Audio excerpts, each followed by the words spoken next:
Hello, trading is closed on March the 12th, 2014, and I'm Jeffrey Tennant.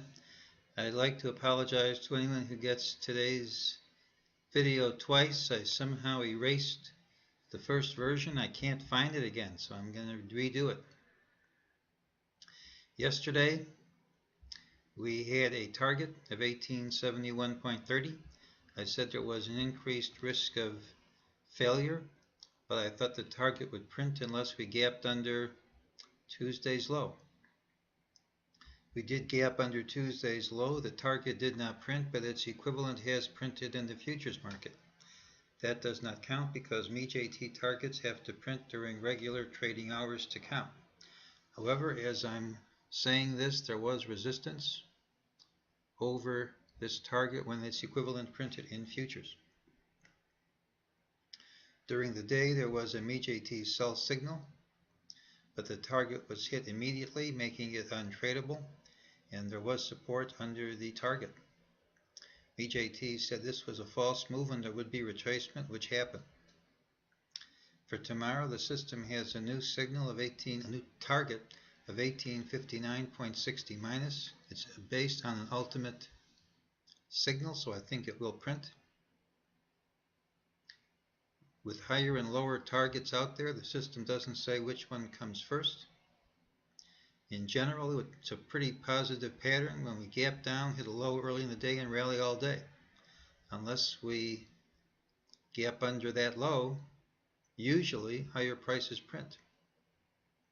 Would make a nice picture if we first got a rally and then a sell-off, but it's not required just because it makes a nice picture. As far as a longer term picture is concerned, we still are unable to close under the prior day's low, and we couldn't even close under the low of the day before that. That's usually not the way a big drop starts. It's not the signal of an impulsive decline.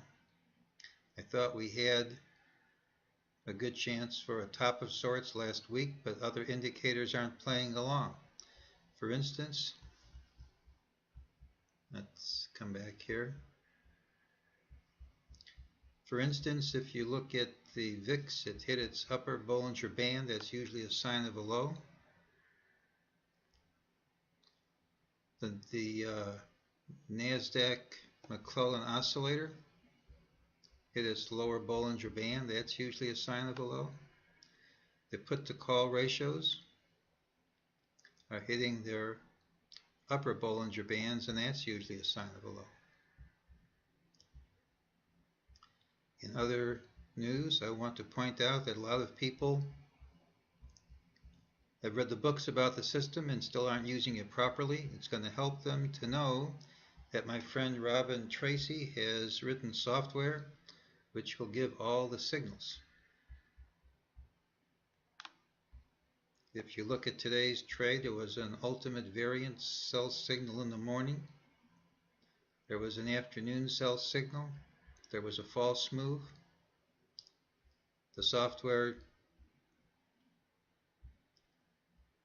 gives all the signals and gives you target prices and tells you exactly what rules are leading to the signal. The software is almost written and should be available this spring. So for tomorrow, we have higher and lower signals. And based on factors outside the system, the call I made for a top last week hasn't been violated yet, but it looks like the market is not playing along with it. And that's today's call.